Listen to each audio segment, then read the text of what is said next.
নির্বাচনের আগেই পশ্চিমবঙ্গের রাজনীতি নতুন করে উত্তপ্ত। এবার বাবরি মসজিদ নির্মাণ করতে দেয়া হবে না বলে মমতা ব্যানার্জিকে সরাসরি বার্তা দিলেন ভারতের কেন্দ্রীয় স্বরাষ্ট্রমন্ত্রী অমিত শাহ।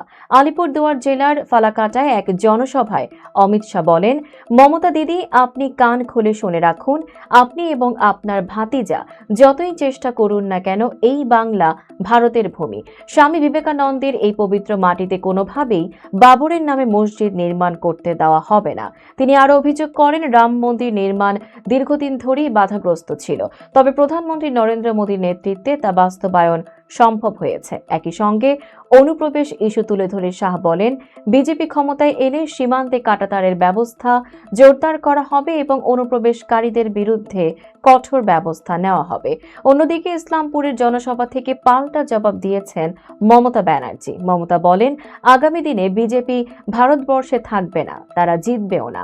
জোড়া ফুল ছাড়া সাধারণ মানুষকে কেউ বাঁচাতে পারবে না। তার দাবি, বিজেপি কেন্দ্রীয় শক্তি ব্যবহার করে বিভাজনের রাজনীতি করছে এবং সাধারণ মানুষকে বিভ্রান্ত করছে।